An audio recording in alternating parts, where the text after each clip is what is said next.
ராஜ்குமார், அங்க இருக்கக்கூடிய கள நிலவரம் என்ன? தற்போது வரைக்கும் எத்தனை சதவீத வாக்குகள் அங்கே பதிவாகி இருக்கு?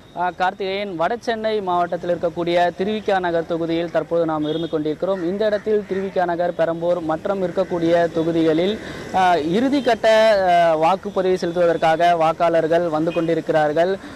அதாவது இன்னும் ஒரு மணி நேரமே இருக்கக்கூடிய நிலையில் அந்தந்த தொகுதியில் இருக்கக்கூடிய வாக்குச்சாவடி மையங்களுக்கு வாக்காளர்கள் வந்து கொண்டிருக்கிறார்கள். ஒரு சில இடங்களில் அவர்களுக்கு இடம் என்பது வாக்குச்சாவடியில் கூட்ட நெரிசல் என்பது இல்லை. எளிமையாக அவர்கள் வந்து வாக்குச்சாவடி மையத்தில் தங்களுடைய வாக்குகளை செலுத்தி அதற்கு பின்பாக சென்று கொண்டிருக்கிறார்கள்.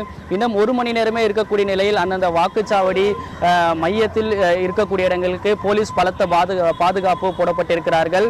வாக்குச்சாவடி மையத்திற்கு உள்ளே வரக்கூடிய வாக்காளர்கள் தங்களுடைய பூத் ஸ்லிப், வாக்காளர் அடையாள அட்டை இருக்கக்கூடிய நபர்களே உள்ளே என்பது அனுமதிக்கப்படுகிறார்கள். அதே போன்று 100 மீட்டருக்கு உள்ளே வந்து அதிகப்படியான நபர்கள் உள்ளே வருவதை தடை செய்யப்படுகிறது.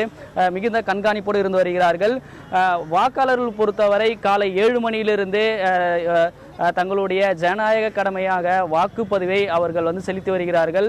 அதற்கான பாதுகாப்பும் போலீசாரும் மிகுந்த ரோந்து பணியில் அந்தந்த வாக்குச்சாவடி மையங்களுக்கு ரோந்து பணியிலும் அவர்கள் ஈடுபட்டு வருகிறார்கள். 3 மணிக்கு நிலவரம் பொறுத்தவரை பார்க்கும்போது வடசென்னை மாவட்டத்தில் பெரம்பூரில் 55%, ஆர்கே நகர் 52%, கொளத்தூரில் 52% வாக்குப்பதிவு என்பது நடைபெற்றிருக்கு. கார்த்திகேயன்.